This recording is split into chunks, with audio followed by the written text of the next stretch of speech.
Yeah, the Oscars are coming up on Sunday, and on this episode of KB's Unemployed Show, I'll be joined by Matt Miller and Piper the News Girl. We're making bold predictions and questionable opinions, so grab a drink, lower your expectations, and dive into the 2026 Oscars preview you didn't know you needed. All that and more when KB's Unemployed Show starts right now. It's KB's Unemployed Show. He's unemployed and didn't know what to do, so he started a shit. Talks about stuff to kill time. He didn't know what to call it, so he called it KB's Unemployed Show. A special Friday edition of KB's Unemployed Show. And that being because we've got a great show lined up for you with a couple of guests. It's going to be our Oscars preview show. And I wanted to get on before the Oscars and accommodated the schedule of our guests. Miss Piper is going to be joining us. And of course, Matt Miller, a man about film. And they'll be coming up right away to preview the Oscars. However, before we get started, I just got a couple of housekeeping things that I wanted to talk about in particular. One of which is I want to welcome two new fans to the show, two new viewers, subscribers, if you will. A friend of mine, Jeff Horgan, and I were out last night, randomly walked into a bar, a German bar in Germantown. Go figure. We walk into a German bar and thought nothing of it. 8 people in the bar, sitting in the bar, real small bar, and walk up and order a beer. Guy spins around, looks at me, turns back around, and then Jeff and I sit down, and his buddy comes up. He goes, "Hey, are you KB?" I was like, "Yeah." He goes, turns around, says to his friend, "I told you." Yeah, and he's like, he didn't even want to talk to you, and came up, and Jason and Corey, great guys from out in that area, and talked to them all night, shared some great stories about a lot of things. So it was a good night. So I want to welcome to the show. Because the first thing Jason said is, "What the hell did they do to you?" I said, "I can't say anything until June 10th. Other than to say it wasn't my doing." And so they're going to start listening to the show. So welcome aboard. I don't know if they're watching or listening now, but if they are, welcome aboard.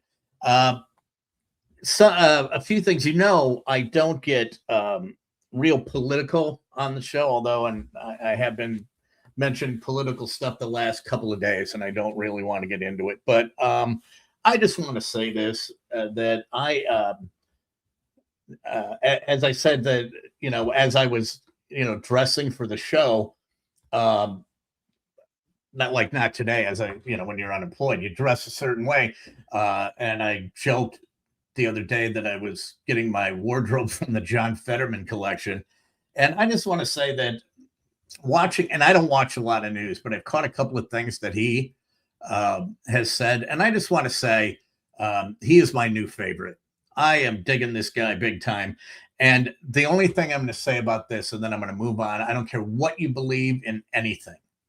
I don't care what side you're on. It doesn't matter. And you may or may not agree with him.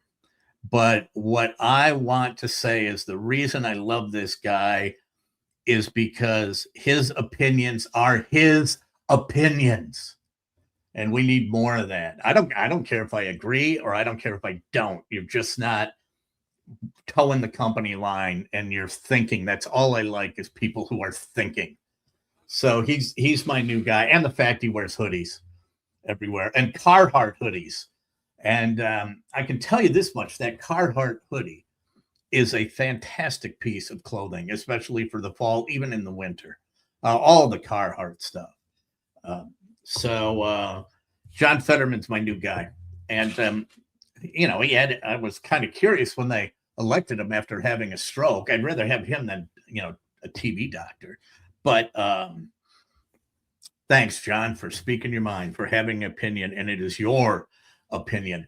The third thing that I do want to bring up is now for those of you, because this came up last night in the discussion that I had with Jason and Corey rather, and they asked, where did you ever come up with the guess my soup thing? and I told him the backstory. It was just a random thought, and we went flying off.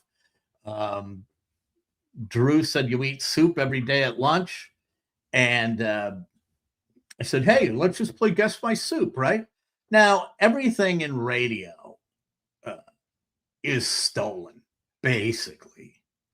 So I'm not upset about this, but I just want to point it out because I had a discussion with somebody and I told him this was happening. And he said, "Well, everything in radio is, has been done before." And I said, "Well, I'm going to say, Guess My Soup hasn't." I feel pretty confident that that was completely original. But regardless, my wife sent me this thing from Facebook. And the old morning show that I was on had a post, and I had a laugh. And she's like, "Are you angry?" I'm like, "I'm not angry. It doesn't matter anymore."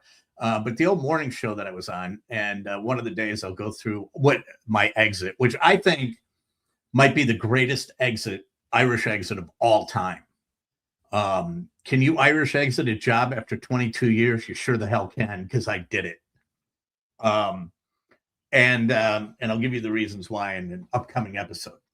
But my wife sends me this thing on Facebook, and I'll be damned if the new morning guy from the show that I used to be on is turning himself into Mr. Soup. For God's sakes.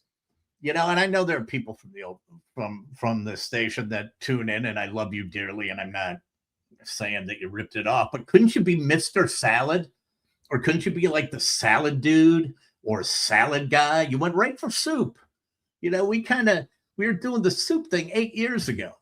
And when we flipped over and had to do mornings, I still had to eat soup at 6 a.m. in the morning because they sold a sponsorship to it. And there's nothing, you have like Ethiopian peanut soup at 6 in the morning. It's not a good breakfast, but I did it. But, I'm not eating soup that much anymore. So I suppose there you go. You can have it. But I will not be calling you Mr. Soup at all. That's not going to happen. But maybe I'll go salad or something. And before this gets out, just one last thing, and then I'm going to bring in my guests. I've oftentimes said that I have lost. I have kind of lost faith in the younger generation. And I was making a comment. I think when I did my list of other groups of people that need to be deported, one of the groups was people that sell their kids Girl Scout cookies for them. And it's like, the whole idea is to send your kid out there and teach them how to interact with people. But I got to tell you, this restores my faith in the youth of today, or even the mothers who are out selling the Girl Scout cookies for their kids, because this is a stroke of absolute genius. And we go to New Jersey, and New Jersey Girl Scout troop got in a lot of problems. They got in a lot of trouble with the big brass of the Girl Scout organization. Very unhappy. The troop could face some consequences. Why? Well, if you go around, you can walk in front of a grocery store and they get the card table set up, and you can go in and way out, they'll, hit you up for some cookies. You get some Thin Mints, some tag-alongs. And these moms or dads, whoever did this, nailed it. This Girl Scout troop got in trouble because they were selling cookies outside the Daylight Dispensary in Mount Laurel, New Jersey, linking the cookies to weed sales. Genius. Absolute genius. It was highly successful. And the owner of the dispensary said, "Yeah, we even saw people buying them on the way in before they came into the dispensary and turned around and then left. And we saw some of them buy even again on the way out." So, hey, hats off to the moms or the dads, whoever, in the New Jersey Girl Scout troop in Mount Laurel, New Jersey. That is a stroke of absolute genius. And like I said, it restores my faith in humanity, and that maybe the next generation does have something going for them. But anyway, today is going to be our Oscars preview day. And this is the first year that I've seen a couple of the films, actually. And I had been texting Matt Miller, who was I'm going to pop in a second, about some of the movies as I was watching them. And then Piper, the news girl, found out she was a film minor. I said, so let's put the two of these people together and let them just go back and forth about the Academy Awards, because I haven't seen any. So welcome right now, Mr. Matt Miller, to the stage. And hi, Matt. How you doing? Hey, howdy, friendos. I'm doing well. I'm doing good. And then I'd like to introduce you to Miss Piper. There you go. There's Miss Piper. There's Matt Miller. How are you doing? Hello. I'm good. I love this weather. It is very atmospheric. It gets me in the perfect mood for movies. So I'm excited. It is optimal movie weather right now. The 45 degrees and every shade of gray. It's very nice. Yeah. This is the type of movie you go to the theater in, okay? You curl up in bed too. You watch, you bring all your blankets, you get snacks, you get whatever fun drink that floats your boat, and you curl up and you watch a movie. So I think this is an optimal time to get into Oscar coverage. I will say, I do feel like this year I have heard more people say they have caught up with the Oscar movies this year. It feels like there's more people being like, "Oh yeah, I've seen a bunch of the nominees this year," which is nice to hear, because there are Oscar years where people are like, "No, I don't care. None of those are interesting to me." But it does feel like people put in the effort, even for some of the more international kind of avant-garde ones. It feels like people put in an effort this year. I agree, especially even when it comes to snubs. I remember a lot of people were getting heated about No Other Choice, basically not getting mentioned at the Oscars at all, and a lot of people were up in arms about that. And I think it's just great. I think Parasite really did open the doors in a sense for international cinema is getting mentioned a lot more in these discussions and getting nominated for Best Picture a lot more too, because this year we have Sentimental Value and The Secret Agent. And I hopefully that we'll only just see that trend continue further. So yeah, it's really cool that Parasite kind of cracked that door open. I don't know if we'll get an international winner this year, but it is very cool. Yeah, if we get an international winner this year, we're gonna lose our minds on camera. It's going to be incredible. But I feel there's already really so many awards that are up in the air at the moment. I have no idea what they're gonna go to. Besides Jessie Buckley winning Best Actress for Hamnet, I have no idea what's gonna happen. This award season has been very chaotic and all over the place. Yeah, it's very fun. I was a little nervous. We had the Actor Awards, the Screen Actor Guild Awards on Sunday night. And if one battle after another won that one, it was going to feel a little bit like, okay, this is just like a march to the inevitable. One battle after another is going to win Best Picture. We can all no drama in 2 weeks. But then Sinners won, and Michael B. Jordan won Best Actor over Timothée Chalamet. And all of a sudden, we've got some Oscar races again. We've got some genuine competition, which is always more fun. That's always more fun than I love Oppenheimer, but that year was really boring because it was just oh yeah, the big World War II blockbuster Christopher Nolan epic is winning everything. I agree. If I can hop in, you said Jessie Buckley for Best Actress, and what we'll do is we'll break down each one of the categories and go through the performances. But it's one thing that I was texting with Matt back and forth about is Song Sung Blue I watched the other night. Now, you guys are a lot younger. Matt, you might even be a little bit younger, but I was out in the heyday of Lightning and Thunder, right? And yeah, they took a lot of liberties with that movie. I don't remember them playing the Riverside Theater opposite Neil Diamond. They were pretty much a karaoke act. Yeah, Milwaukee doesn't look that much like New Jersey. No, but you know what? Here's the other thing. Did they shoot a lot of that here? No, they shot none of it here.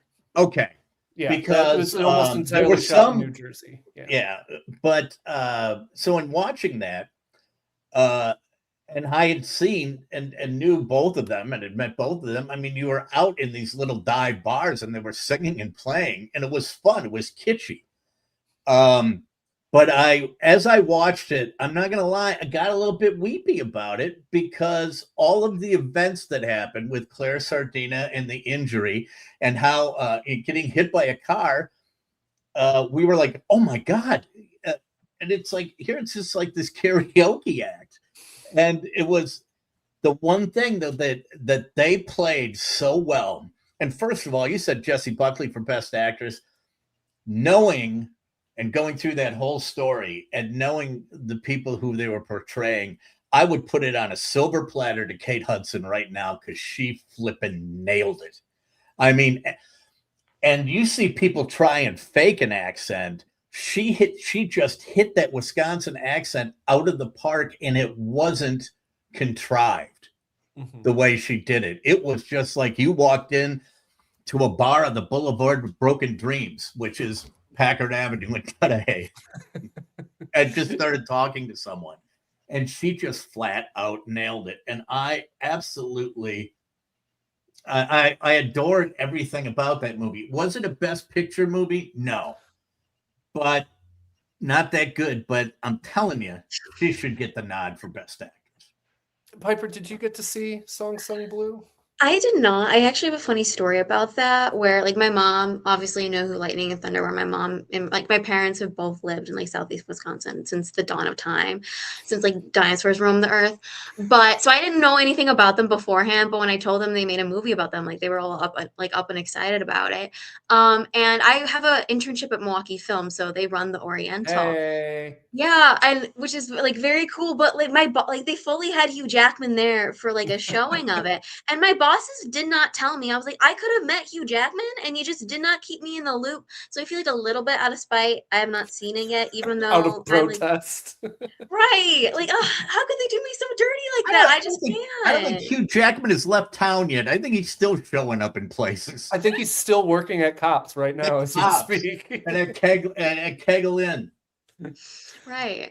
And I feel like I always rep Wisconsin so much. Like whenever Wisconsin is mentioned in any TV show, book, movie, I'm like, oh my gosh, those are my people. That's my homeland. Like I feel so patriotic and proud. This is like the one thing where I'm just like, guys, I haven't gone around to it. I'm sorry. I will. I love musicals too. I love it when people just break out into song.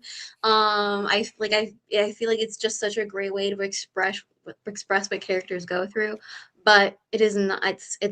I've not got around to it. I apologize. Your Wisconsin citizenship's been revoked. I just saw an episode of the Graham Norton Show, which I'm just going to digress and go. That's the best celebrity talk show on television. Oh, 100%.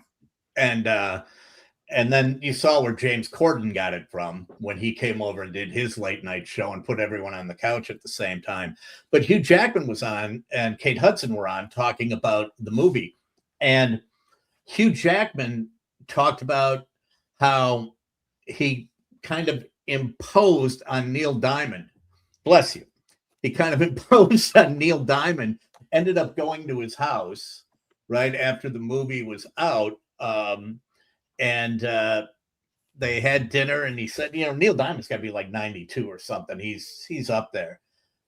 And they had dinner, and he said Neil Diamond was very gracious, told him he loved the performance in the movie. He thought it was absolutely spectacular, and then looked at him and said, hey, you want to go sing some karaoke? And like went down in his basement, and he had a karaoke machine, and he goes, I'm doing karaoke, singing Neil Diamond songs with Neil Diamond.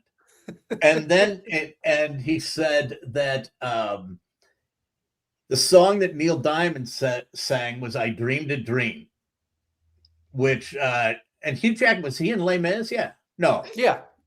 And that was his big number in Les Mis, wasn't it? Yeah, they're all big numbers in Les Mis. Well, I know that musical does not know what breaks makes anyone a fan of the French Revolution. But so he said that was really touching. But Kate Hudson had the funniest story, and I'm going to steal this.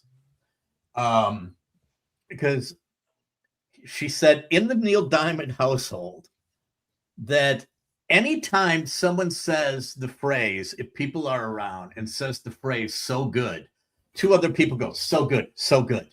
it doesn't matter if it's in a regular conversation. I went to this restaurant last night, and I'm telling you, the salmon was so good, so good, so good. And they all do it. And she said, you would be surprised how many times you say the phrase "so good" during the course of conversation until somebody is doing that. Neil Diamond just plagued by his ultimate hit song. And it's his family is doing it. They've embraced it fully. To go back to Kate Hudson, I do think it's a really good performance, and it's a really good star performance in that movie. It's been a while since Kate Hudson has been good in a good movie, probably 20 years or so. I mean, she's pretty good in Glass Onion, but that's a pretty small part.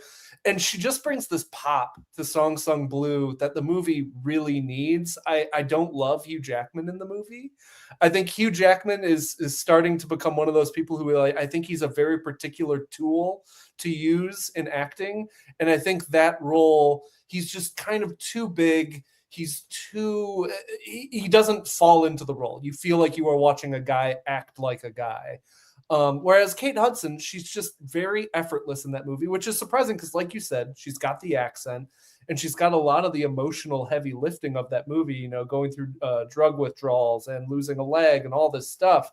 I thought she's really good, but this is a 100% the nomination is the win situation here. First of all, Song Sung Blue, this is its only nomination anywhere. Voters aren't watching it right now. They're not really thinking about it. And Jessie Buckley, this is the kind of performance that, you know, as much as the Oscars have changed, this is the kind of performance that wins Oscars. You know, It's very loud. It's very emotional. It's, you know, it's theatrical and literally because it's about Shakespeare and his family life. So, and it is an actress who's been nominated before, who they clearly really like. And she's making a lot of big, loud choices in Hamnet. So, yeah, I mean, people forget Hamnet's nominated for 8 Oscars. They really liked Hamnet. It's just been completely overshadowed by Sinners in One Battle After Another. So, yeah, this is where they're going to get their opportunity to pay tribute to Hamnet on Oscar. Well, let's do this. Let's jump right into the Best Actress category since we're talking about it. Okay, as we talked about Jessie Buckley and Hamnet, Kate Hudson and Song Sung Blue, but you've also got Rose Byrne in If I Had Legs, I'd Kick You. Renate Reinsve in Sentimental Value, and Emma Stone in Begonia. Now, where do you come down on those? The other ones, I saw Begonia, and that's the other one I was going back and forth with you. I told you you'd like it. I'm not going to be the spoiler, but I know the last thing in the movie but I don't know, about 3/4 through the way through the movie, and this is why I loved it. You started going back and forth, and you didn't know how it was going to end. You go, maybe is it? No, can't. Oh, maybe it was one of those films. And then it was one where all of a sudden the ending revealed itself. I think I sent it to you in all capital letters with "fucking" in it. It's fucking. So, but Emma Stone, I don't think I'd be surprised if she gets it. She's nominated too much. It's you know, she's falling into Meryl Streep world. Well, yes. I think the Academy really loves Emma Stone. I personally, Begonia was my personal favorite film of last year. I don't know if objectively, but subjectively, it just really hit me. And I thought it was very topical, just like everything from the cinematography to the score. But particularly Emma Stone, she does things with her face in that movie that are just so perfect. Like the way she physically clenches and juts her chin forward. She is her almost mastery of the girl boss feminism that she wields in that movie is just so impeccable. I don't want her to win. Because she already won for La La Land. She already won for Poor Things, which I already think was a little bit too much. She's great in that movie, but Lily Gladstone was robbed in my opinion. So the Academy loves Emma Stone. We love Emma Stone. She's unbelievably talented, as an amazing filmography for her age. I'm glad that she's nominated because I do think she gives an absolutely show-stopping performance in that movie. But I don't want her to win just because sometimes people win too much. We can give out a little bit to somebody else, you know? Yeah, 3 Oscars before she hits 40 feels like a bit much. I think that would already make her the most awarded actress ever. I think it's Katharine Hepburn, maybe. Yeah, so it's either her or Streep, I believe. So yeah, the idea of them giving Emma Stone a 3rd Oscar already, Yeah, I think it's a really fascinating performance. I do think it is a tribute to Faces, that movie, between her and Jesse Plemons, where Well, that is the value of people who don't look like normal people. You that's know, what I you was going to need, say yeah. is how does she get nominated? And Jesse Plemons doesn't, because he was absolutely out of this world good. And We're he is still asking arguably the this. trickier role because he has to be the kind of like the on its face crazy person. You need to be, and if he loses you in that movie, then the movie loses you. It is Right. you need to care at least on some level and get on some level what is going on with this guy to be doing such insane radical things even before they get to the kidnapping.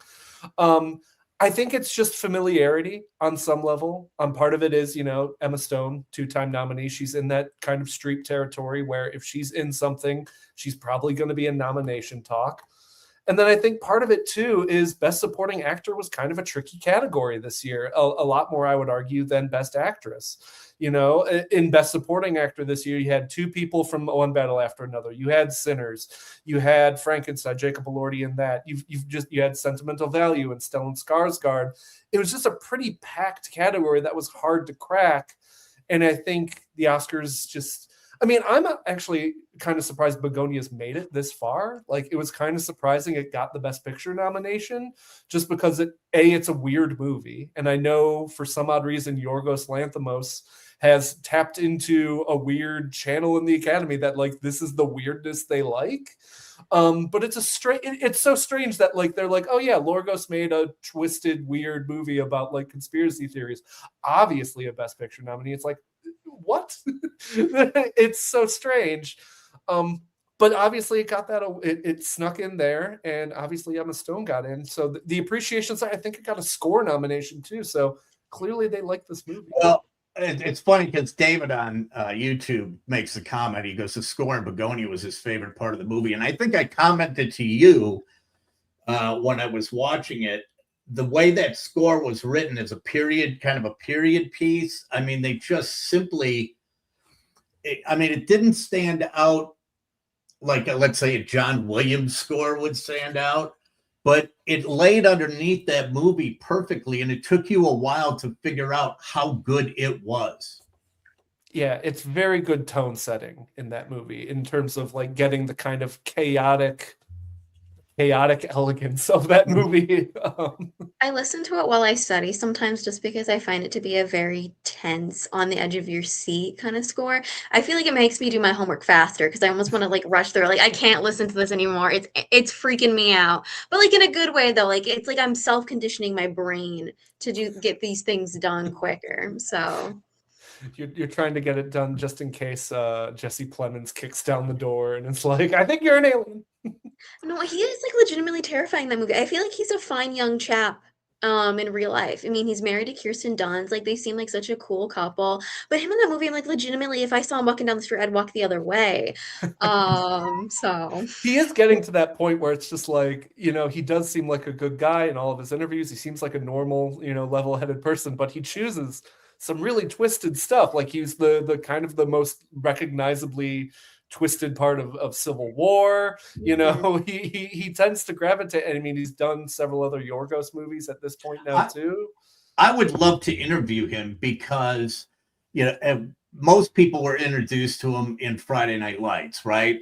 Yeah. And he was this dorky outsider, that nobody liked. And but then he played. Michael B. Jordan was on that show. Yeah, he was. Michael B. Jordan. Yeah. And so he was on, he was this outsider. He was this geek in the school, and you didn't think much of him. I'd love to interview him and ask him, because the roles he's taken have been a little bit more complex and, like you said, odd. And I'm wondering if the role that he played in Breaking Bad didn't flip a switch in him. That would probably make sense. Because it was everything after that, he's played these bizarre characters, and he was pure evil in Breaking Bad. You couldn't find a more cold-hearted person on the planet than that character. Well, and I think I'm always interested by the actors that directors kind of like fall in love with and bring them into their fold. Like he is obviously now a Yorgos Lanthimos company member. He's done, I think, 2 movies now, between Kinds of Kindness and this one and Begonia. And it's just these directors really like what he does, and they like the commitment to what he does. Even something like Game Night, which is not an Oscar movie, but he is so funny in Game Night, with a pretty small part. He's gonna get nominated someday. I think he got nominated for The Power of the Dog. He's Mhm. going to get more nominations sooner than later, and I imagine he will be a winner at some point as well. Well, let's move on to Best Supporting Actor, too, because we were walking down that road. Yeah. So you got One Battle After Another, Benicio del Toro, and Sean Penn in that movie, Jacob Elordi in Frankenstein, Delroy Lindo in Sinners, Stellan Skarsgård, Sentimental Value. Now, I started watching One Battle After Another yesterday and kind of fell asleep. Not because of the movie, I was just kind of tired. Okay. Sean Penn is one of those actors to me, and there's a handful of them. He is one of them that what he just consumes the role that he is. You forget he's Sean Penn. Some other actors that are like that, they could be in the worst movie, but they're always great in it. James Woods is like that. John Cusack is like that. Even though the movie is bad, you like the character. So Sean Penn, I liked an awful lot in that movie. But One Battle After Another, as I got through it, I wasn't really a big fan of it. And the other ones I haven't seen, so I don't know. But that's how I am. I mean, I don't see anything. That's why you guys are on. Where do you stand on those? I think Sean Penn is really good in One Battle After Another. I think he does things that like there's this one particular scene where he's in an elevator and he pulls out this tiny little comb and he starts brushing his hair. His mannerisms in that movie are just so on point. But he's already won 2 times. It's very much an Emma Stone situation where like I think he is like objectively a great actor, has been in a bunch of good stuff, but it's like we've almost had a little bit too much of Sean Penn. Like he's won twice. Like we can give it to somebody else.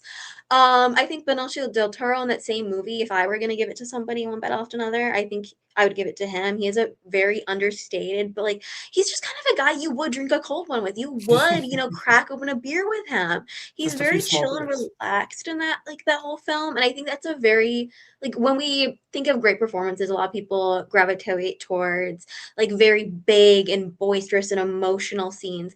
But he, I think, does a great job of just being like the sense of peace and serenity that is desperately needed in that very chaotic entire journey.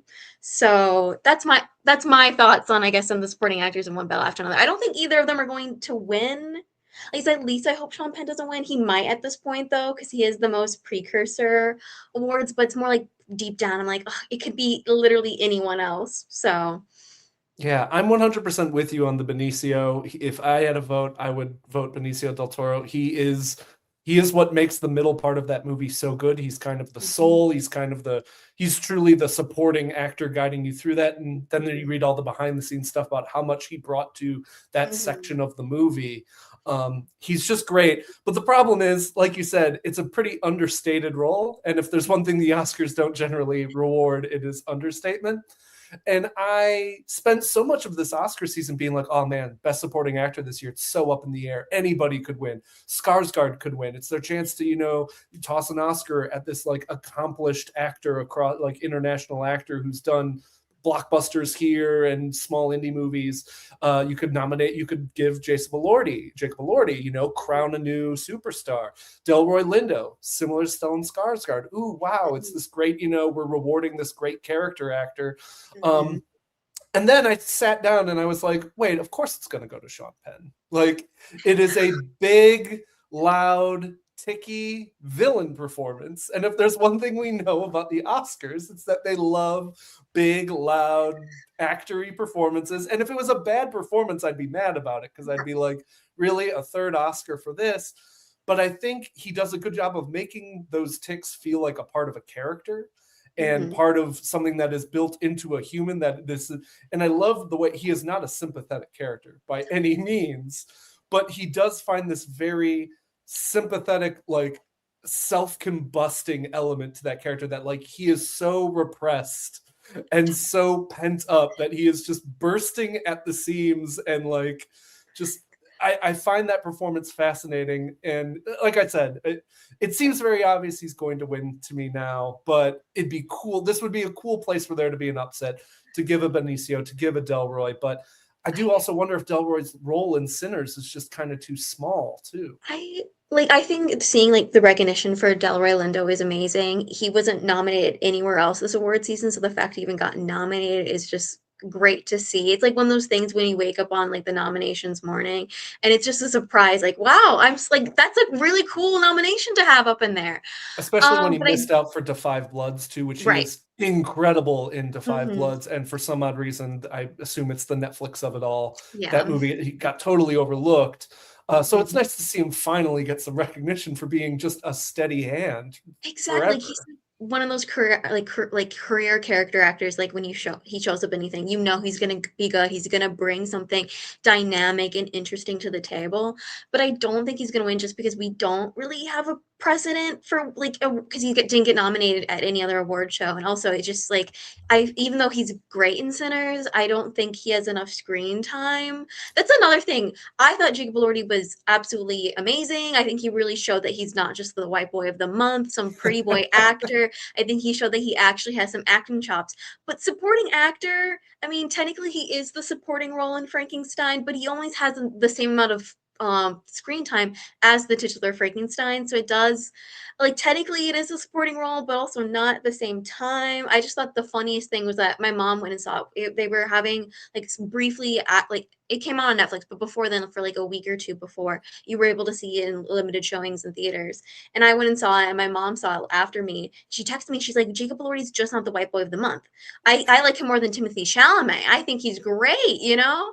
So I just thought that was a really humorous reaction. Like my mom was like all into him, and he's like, I get the hype behind him, you know? Yeah, Elordi's good. I was very much one of, as somebody who's watched the what's the HBO show he got his start Euphoria. on? Euphoria. As someone who was watching that from a far 10-foot pole distance, I was like, this kid sucks. Like, I'm sorry. I don't believe anything coming out of Euphoria is good.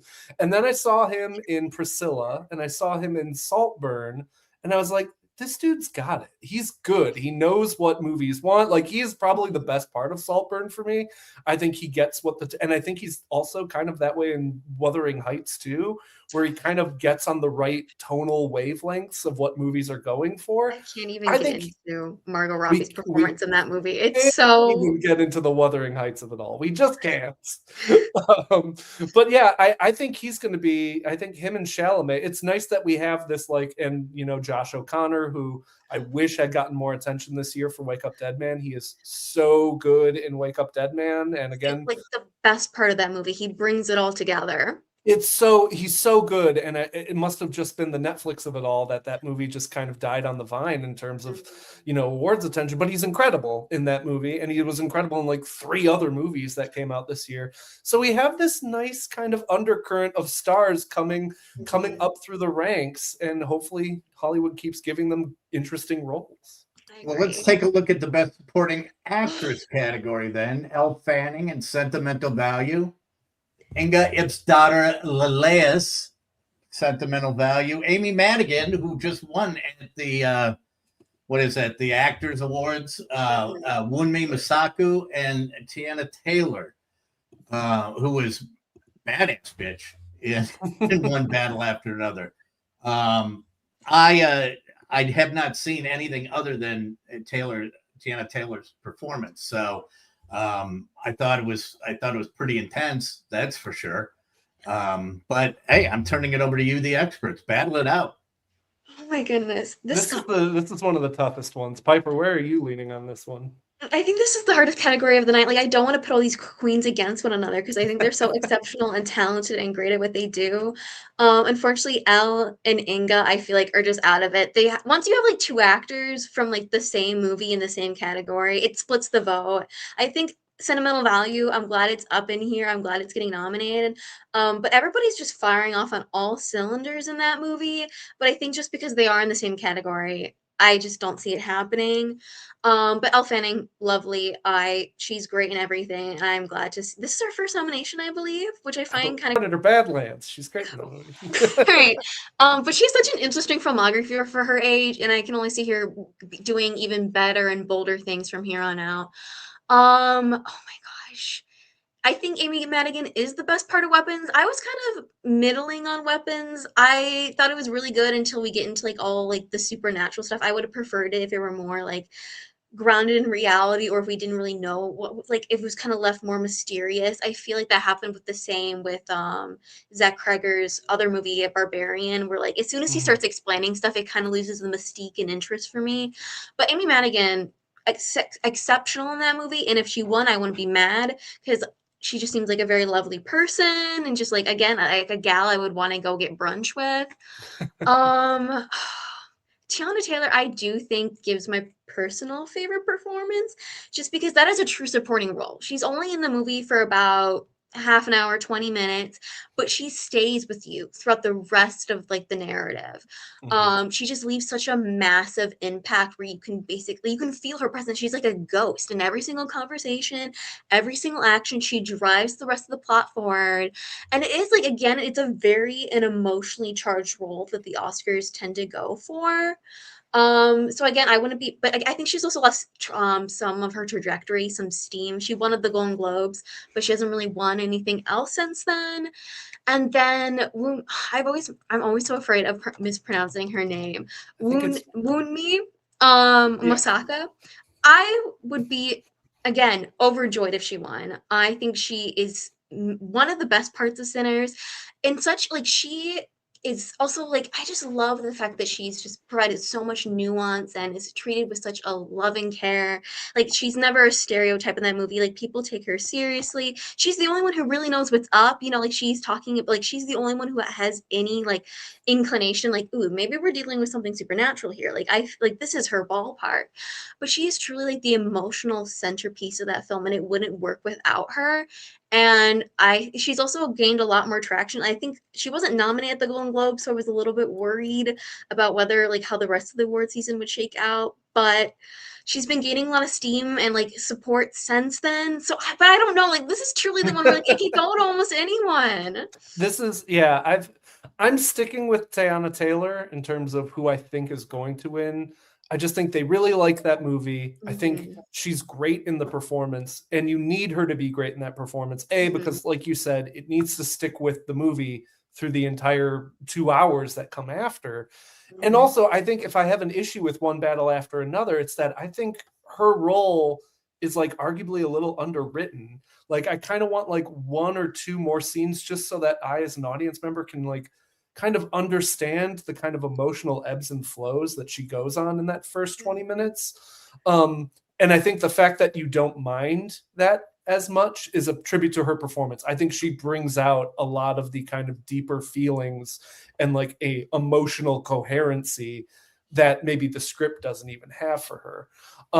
So I think she should win. I think Amy Madigan for Weapons would be a fun win. It would be a bonkers win. Like it would be so strange for them to be like this person from a horror movie that got nominated nowhere else. This wasn't a No Country for Old Men. This wasn't a Silence of the Lambs. The villain of a horror movie on a lone nomination gets best supporting actress in a role that, again, like you said, like I feel like people really like the performance, and it's a great performance, but it is kind of the divisive part of that movie where, you know, I kind of agree that the answers in Weapons are a little less interesting than the questions. So her winning would just be kind of wild. And then I think Wunmi Mosaku, another fun winner, but kind of the same thing with Delroy Lindo, where I wish Sinners could win an ensemble award rather than an individual award, because I do think that is the whole cast is just perfectly like in sync on that movie, and highlight, like, I don't come away from that movie being like, oh, Delroy Lindo or oh, Wunmi Mosaku. I come away being like, oh, everyone was so good in that movie. Like, hopefully it will win the first best casting award at the Oscars, because that's a new category this year, and I think that's like an unquestionable, like that should win in my opinion. But yeah, and to think that was not a category during the heyday of the Police Academy series for best casting. I mean, that might be the best. Let's take a look at the best actor. We were talking about that one, of course. Timothy Chalamet and Marty Supreme, Leo, Ethan Hawke, Michael B. Jordan, Wagner Moura. Leo's he's good in just about everything that he does. Although he's kind of starting to be the same in everything he does, I think. In a way, the last. Both me and Piper did the cocked head. Are you sure about that face? Well, okay, fine. Maybe I don't think you're entirely wrong, but I do think I much prefer this brand of Leonardo DiCaprio to the Revenant / Oscar hungry Leonardo DiCaprio. Yeah. Like, give me putz comedy Leo in everything. Like, I think he's so good at that. I will always say his Oscar should have been for Wolf of Wall Street, and it's a shame that it's for The Revenant, which is a movie that does not exist anymore, and it's just like guy grunts in the woods for 2.5 hours. Like, hey, you can blame Costner for that because he started it all with Dances with Wolves. Well, and it is that classic Oscars thing of like, oh, they worked really hard and they tried hard, and it's just like, yeah, and it didn't add up to much. Sorry, movie. But whereas like these comedy performances, he's so good at them, and I think he's really good in One Battle After Another, playing like this aimless guy who really is just like getting dragged from place to place. But he really brings some energy and humor and emotion to those elements. It's a really great performance. I don't think that it was hard enough to get him one Oscar. I don't think they're going to give him a second one already. Okay, let me throw this at you. You get to pick one Leo for the rest of your life. Like, do you pick the Gilbert Grape Leo? Do you pick the Wolf of Wall Street Leo? Do you pick this Leo, or do you pick Once Upon a Time in Hollywood Leo? Okay, I probably pick Wolf of Wall Street Leo. Because I think he's so incredible in that movie in terms of being hilarious, but also disgusting. Yeah, I think I probably go that way. Piper, how about you? I don't think it really matters what Leo I pick, because knowing his dating habits with young women, I feel like he's going to be there no matter what happens. So, I think, yeah, Leo's really great in One Battle After Another. I really like this stage of career for Leo. I think he was amazing in Killers of the Flower Moon, as well as being like a bumbling but so overtly evil, like intrinsically evil guy, but he's so stupid. It feels like he's more like willing to play like humiliating like roles where he's not always completely heroic, which I really appreciate. But again, like, he hasn't won for anything else so far. Him and award seasons have not always meshed or gotten along in the past. So I don't see him winning, even though I like seeing Leo as a dad. You know, I think Jennifer Lawrence said, I like seeing you as a dad. I feel like that suits you. And I agree. I think she was saying that sarcastically, though, again, because like the only thing we know about Leonardo DiCaprio is his very questionable dating habits. But I think he is great as like kind of this, just kind of out of it. He's not even the real protagonist of the movie. I would say that's Willa, which, if we're talking about snubs, like Chase Infinity not getting a Best Actress nomination, I know like her companion is that instead of Best Supporting. That was like a choice a lot of people questioned, and it didn't end up working out. But she's like the true hero that saves everybody in the end. Leo's just kind of this. He's kind of like almost the character we put our shoes in. I think Leo does a really great job of that.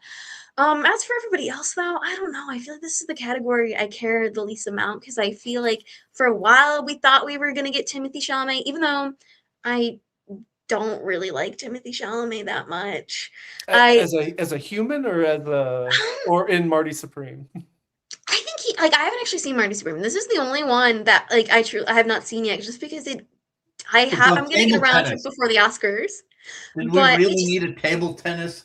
I will tell you, one of my 10 favorite movies of the year. It's really good. It's just like, it didn't really particularly interest me that much, and it's almost like his campaigning for it made me not want to go see it. I feel like when he was younger, he very much catered to a more universal audience, but now he's kind of reached the stage of his career where he's very much awards hungry and is leaning in much more into a male centered audience, which is like I think he's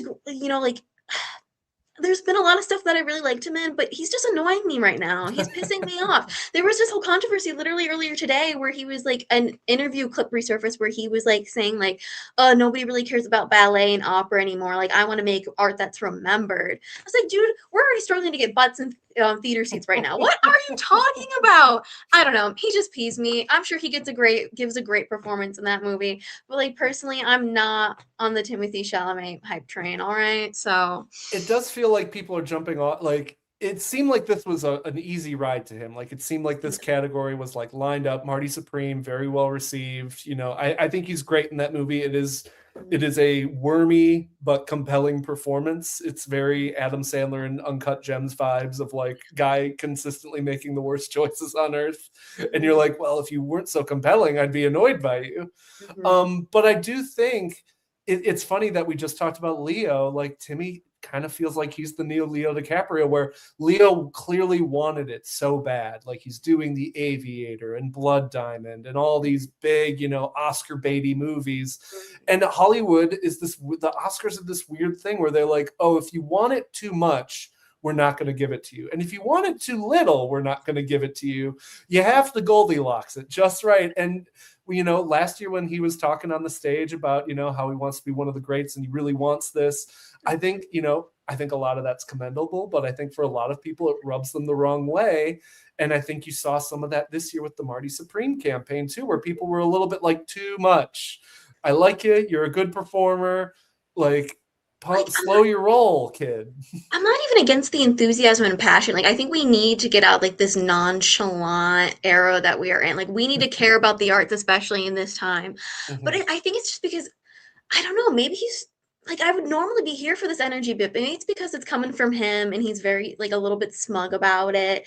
And like I feel like Leo was also a little bit older when he had like his like awards hungry moment, like when he was going through all that. I don't know. And people like are talking about how such a like he's such a great filmography is for his age. I feel like I don't know. Kirsten Dunst was in this like had done the Spider-Man trilogy and Melancholia and like so many of Sofia Coppola's movie at this time. Yeah. I don't like. I feel like we cannot compare that because then we're gonna open up a whole other rabbit hole that you know like who has the best filmography for this age or whatever. I don't know. People really love him. A lot of guys my age call him like is like one of their top white boys. He definitely has fans out there, but it's like maybe he's almost becoming a little bit overexposed. Okay, well let's best actor. Let's look at the directors. Chloe Zhao for Hamnet, Josh Safdie for Marty Supreme, Paul Thomas Anderson, One Battle After Another, Joaquin Trier, Sentimental Value, and Ryan Coogler for Sinners. Where do you stand on those? A lot of people want Paul Thomas Anderson. I think it's going to go to him.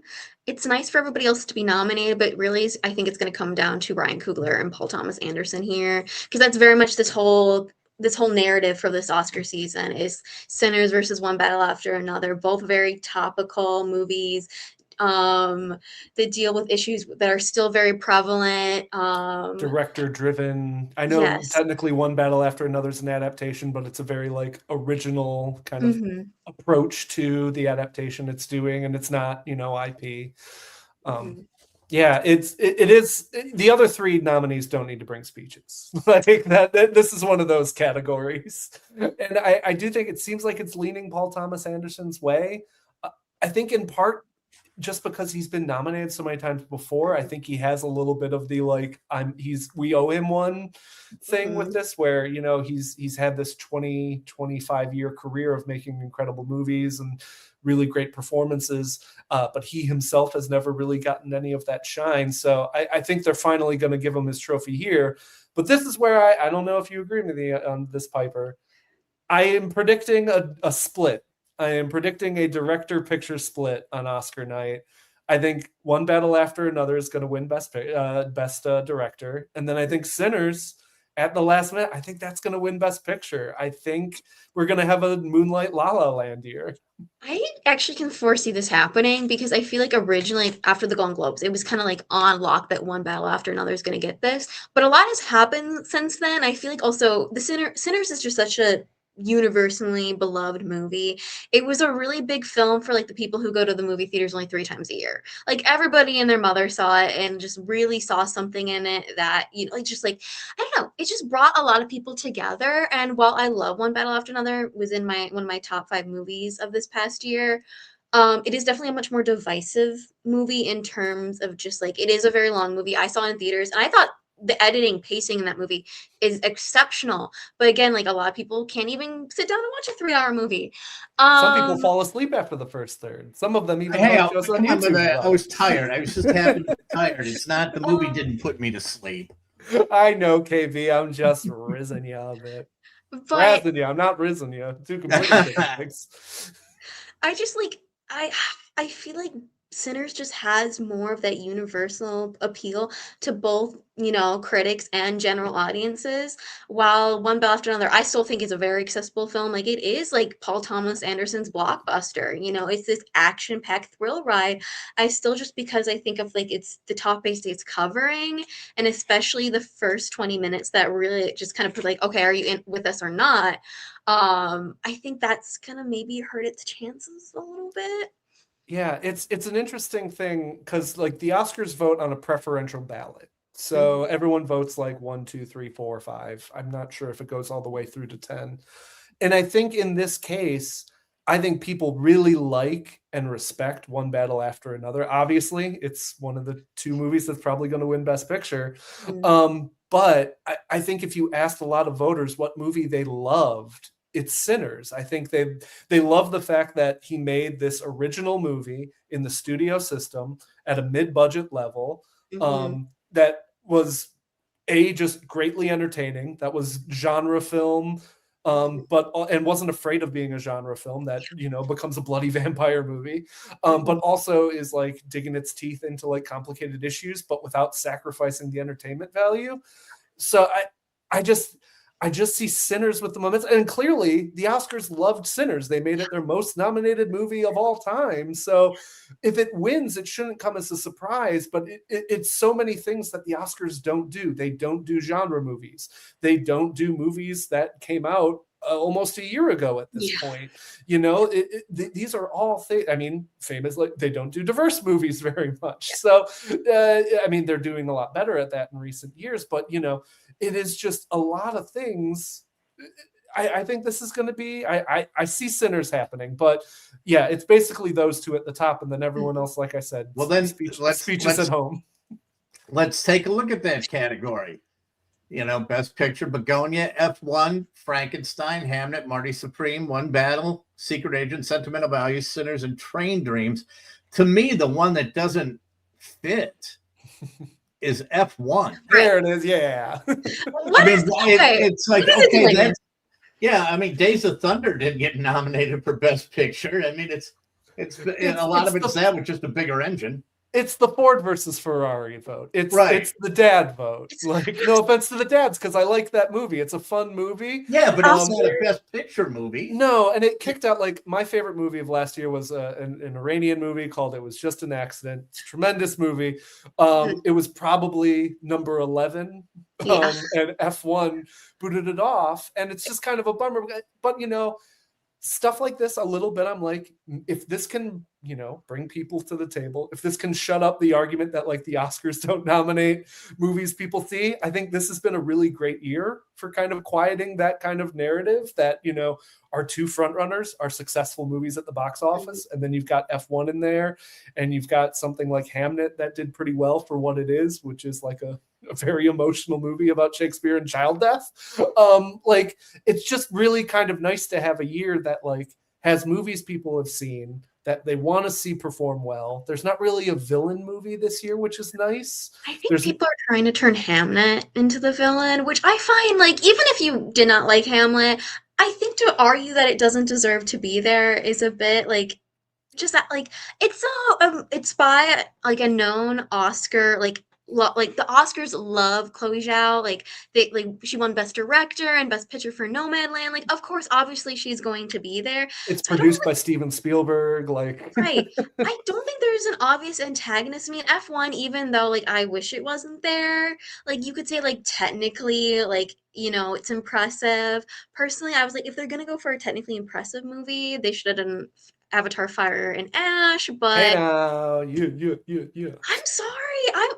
That's my dad's rock movie. Okay. That is literally, I think I view the Avatar movies as like American anime. Okay. Basically the same thing happens every movie. We're going to have this big giant fight, we're going to duke it out, battle it out, but they're unbelievably entertaining and immensely technically impressive. So if we're going to have like a technical movie be in Best Picture, should have been Avatar, but I state my case. You know what?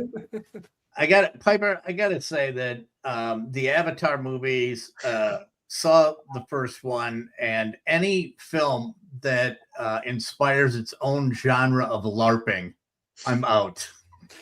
You've described almost any movie now. Everyone's Well, LARPing all the time now. I suppose. So you got to pick one now. You got to pick one, go down the list. I'm going to go with Begonia. I don't think it'll win, but I love it. That is my favorite. I'm so glad you liked that movie. It's such a strange, like I said, it's so strange that Yorgos has become an Oscar guy, but I love it. I love that a movie that strange can be in this conversation. I like the twists. I mean, I'll go way back. There was a David Mamet who wrote this movie a long time ago that I saw, and it had the same type of you didn't know where you were at the time. And I don't know if you've seen it, House of Games. With Lindsay Krause. I haven't seen it. Yeah. You have to go back and look at it. It's Lindsay Krause and Joe Mantegna. And it gets the dark web of intrigue that twists upon itself. And I thought that was a fantastic movie. And that's the same thing that I saw in Begonia. So Begonia is my favorite. I can't pick the best because I can only pick my favorite because I've only seen a couple. So that's what I'm going. You're like the average Academy voter, then, right? So don't feel bad. Piper. Okay, so my subjective favorite is Begonia. It's no chance that it's gonna win, but I'm glad it's even nominated. Like, it's an honor to be nominated in this circumstance.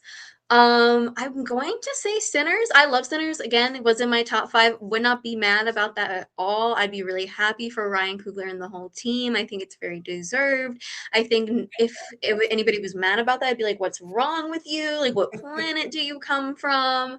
I also thought it was interesting that Guillermo del Toro, like one of my favorite directors, has also become an Oscar guy because he's also just an oddball. He makes very I really like Frankenstein, but I'm surprised it made it this far as well. Because again, it's like he makes weird movies about monsters. Even looking back at the fact that The Shape of Water even won Best Picture, I love that movie. There are some people who don't get it. Yeah, she has sex with the fish man. There's nothing you can do about it. It's beautiful and moving and legitimately just like struck a chord with me.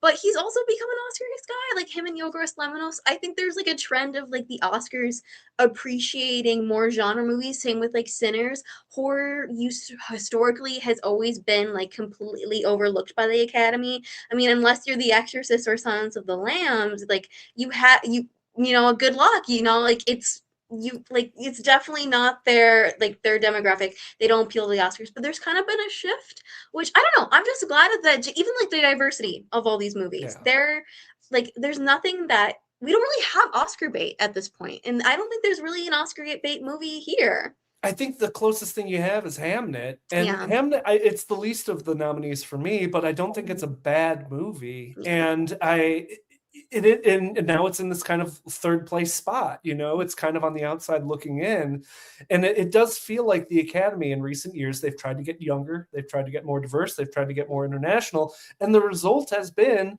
more interesting Best Picture nomination collections. You've got years where you've got The Substance in there. You've got Get Out getting in there.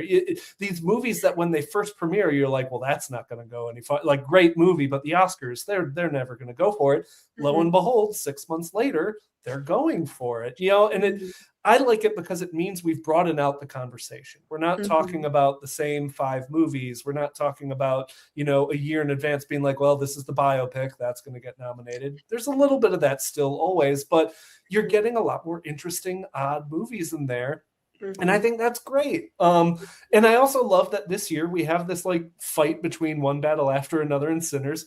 and everyone kind of agrees they both rule. Like everyone's kind of like, whoever wins, we win. Like this is really, and you've got two great narratives where, you know, Paul Thomas Anderson, like again, veteran in the industry, made incredible movies for 30 plus years now. Ryan Coogler, who's clearly, you know, this like not even up and coming at this point, but who is like kind of that Christopher Nolan new era of Hollywood, where it's like you've got, you know what people want, you know how to talk to audiences, you're great at making mass entertainment with meaning and passion behind it and art. We love that. And it's just really exciting that we have such a bouquet, just such a banquet of movies to choose from.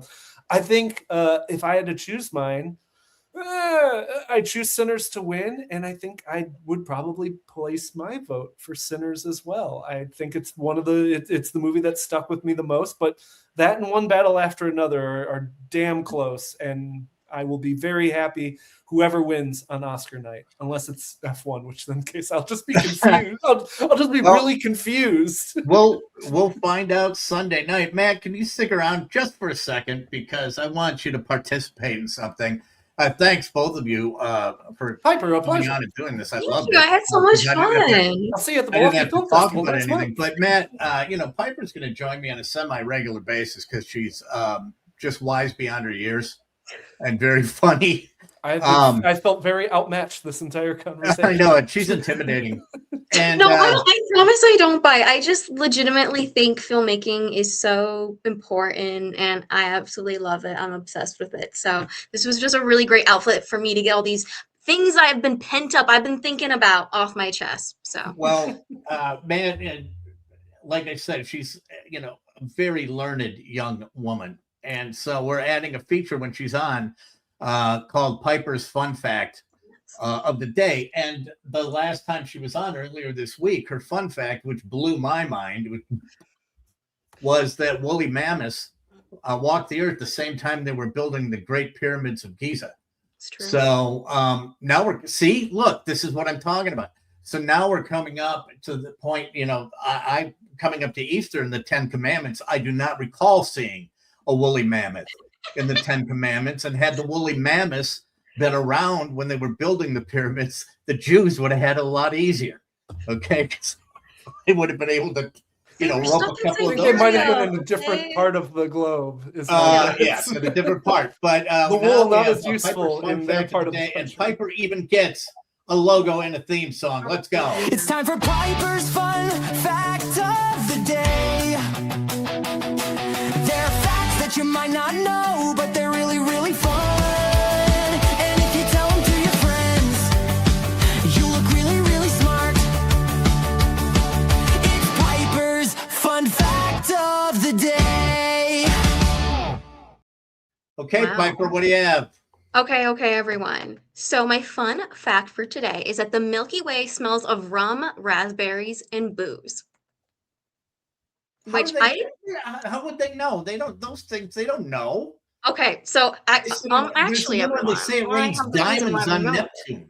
Okay, so in 2009, astronomers exploring a giant cloud of gas and dust at the center of the Milky Way made a surprising discovery. The cloud was packed full of a chemical known as ethyl formate, which has a couple of intriguing properties. It is responsible for giving raspberries their flavor and has the smell of rum. Another nearby region is full of ethyl alcohol, or ethanol, the type we use to make alcoholic beverages. It contains enough alcohol to supply everyone on Earth with 300,000 pints of beer every day for 1 billion years. So Oh. there you go. Okay, or it Or was an average weekend in a scientist Wisconsin sitting bar. next to him who was going through a rough time with his wife. That's it, and that's what they were smelling. It's one or the other. So The funny thing is, it is one of those like odd, useless stats because you can't smell in space, right? Like there's Right. no oxygen. There's no, so like it may technically be that substance and it may smell, but like utterly meaningless. It's like, you know, flavoring dog food like birthday cake. Dog doesn't know that. yeah, well, they can figure that out. My Wi-Fi still goes out sporadically, so I'm not buying any of that. Hey guys, thanks a lot for coming on. I'll be back on Tuesday. And we'll see how accurate we were in these predictions. And if you enjoyed this show or just hit the subscribe button, the like button, share it with your friends. If you have friends that are movie buffs, just send them the link because I think they're going to really love the insight that Piper and Matt had. And then the fact that they knew so much more than me. I couldn't talk. So thanks a lot, guys, for coming on, and we'll talk to you soon. Bye. Bye. And that's it. That was one of my favorite shows of the so far. I think I'm, after this, I'm thinking I'm kind of getting the hang of this. And but I'd just like to make a quick announcement. I'm going to be switching to only going Tuesday, Wednesday, and Thursday next week. Why? Because I'm unemployed, and this is really cutting into my unemployed time. Now, seriously, there's some other things that are popping up that I have to, kind of focus on. This does take an awful lot of time to pull a lot of this stuff together, especially when you're new at it. But it's been a lot of fun. It's only going to get better. I got special guests coming up next week that are going to be very, very interesting. And as I always like to say, make good choices. And that's it for this episode of KB's Unemployed Show. If you want to follow me on my unemployed journey, just subscribe to my channel below or dive into one of the playlists for all my unemployed action. That was KB's Unemployed Show. He's still unemployed, still doesn't know what to do after the show.